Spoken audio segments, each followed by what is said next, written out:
अस्सलामु अलैकुम वरहमतुल्लाहि वबरकातुहू। दोस्तों, उम्मीद करता हूँ आप खैरियत से होंगे। मैं हूँ मोहम्मद मकसूद कासमी और आप देख रहे हैं बाग़ मदीना यूट्यूब चैनल।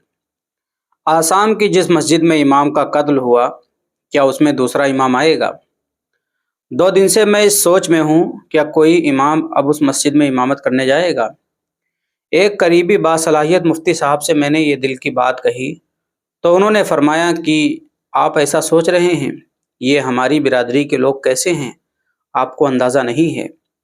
क्या फ़कत 2-4 दिन के बाद आप मालूम कीजिए, देखिएगा, इमामत करने के लिए इमाम की एक लंबी लाइन लगी होगी कि हमको रख लो, हमको रख लो। मैंने कहा, ऐसा क्यों, किसी को डर नहीं होगा ऐसे मोहल्ले में रहकर? तो उन्होंने फरमाया कि मौलाना, लोग ये सोचते हैं कि वो ऐसा था इसलिए वैसा हुआ। हम वैसे थोड़े हैं, हम हिकमत से काम करेंगे, सबको संभाल कर रखेंगे। इतना सुनना था कि दिल से आवाज़ आई, आपने बिल्कुल सच कहा।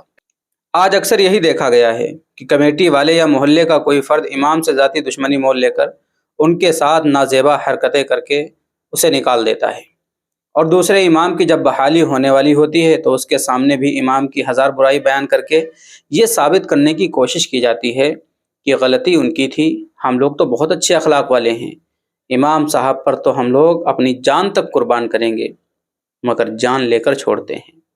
आप रहें, आपके साथ ऐसा कुछ नहीं होगा। और भोले इमाम साहब इस चिकनी चुपड़ी बातों में आकर यही सोचते हैं कि हाँ, वो ऐसा था इसलिए ऐसा हुआ, और एक पल के लिए भी गुमान नहीं करते हैं कि ये लोग कैसे हैं और क्या हमारे साथ ये लोग ऐसा करेंगे कि नहीं। मगर फ़कत चंद महीने या साल में ही मालूम हो जाता है कि इमाम कैसे थे और ये लोग कैसे हैं। मगर अब पछताने से क्या होगा।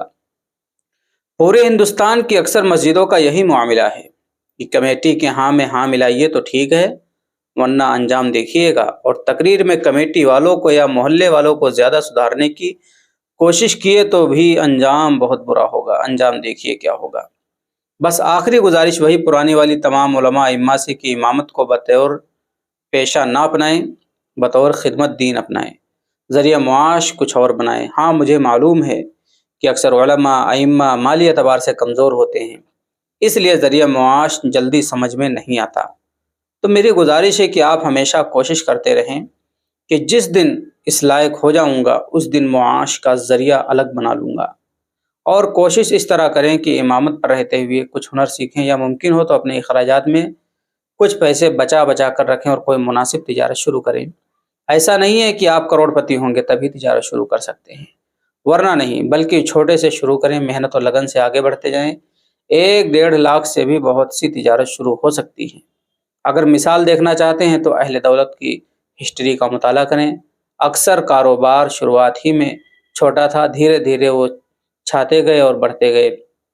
तिजारत में कितनी बरकतें हैं ये हम बयान तो करते हैं, मगर इस बरकत को लेने की कोशिश नहीं करते। अस्सायु मिन्नी वल इत्माम मिन अल्लाह का तसव्वुर करके कुछ करने की कोशिश करें, मेहनत करें। मेहनत और लगन से ही कुछ हासिल होता है। हाँ, कहीं कहीं ठेस लगेगी, लेकिन आप भी जानते हैं कि ठेस लगने के बाद ही तजुर्बा होता है और राहें खुलती हैं। काश कि उतर जाए तेरे दिल में मेरी बात।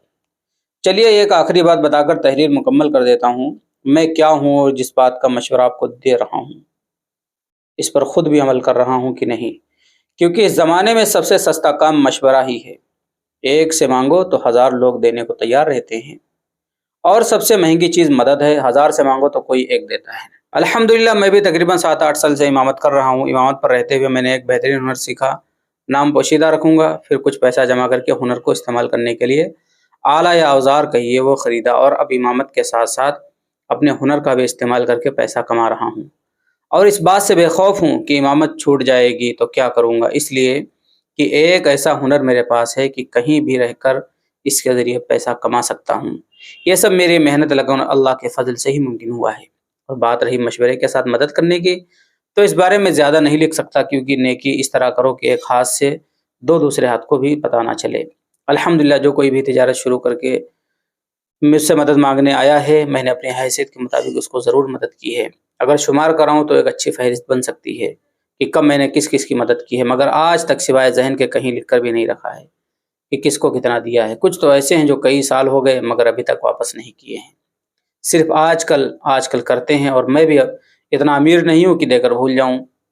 ہاں، آپ قارئین کی دعا رہی اور پروردگار نے اس لائق بنایا تو انشاءاللہ وہ بھی کروں گا۔ سوچیں اور ممکن ہوتا عمل کریں۔ غلام جیلانی، مرکزی ہاویری، کرناٹک، 7/11/23۔ دوستو، واقعی دل کو چھو لینے والی یہ تحریر تھی، اور میں بہت ہی شکریہ ادا کرتا ہوں ان صاحب کا جنہوں نے اس تحریر کو لکھا ہے۔ بالکل حقیقت کو کھول کر کے رکھ دیا ہے۔ اللہ آپ کو جزائے خیر عطا فرمائے۔ اب بھیا جتنے لوگ سن رہے تھے اس تحریر کو آخر تک آ ہی گئے ہیں، تو اگر آپ کو کچھ لگ رہا ہے تو بھیا کمنٹ کر دیجئے، اور پہلی بار چینل پر آئے ہیں تو اپنے اس بھائی کے چینل کو بھی سبسکرائب کر لیجئے۔ چلیے دوستو، پھر ملتے ہیں انشاءاللہ جلدی کسی نئے ویڈیو میں کسی نئے ٹاپک کے ساتھ۔ السلام علیکم ورحمۃ اللہ وبرکاتہ۔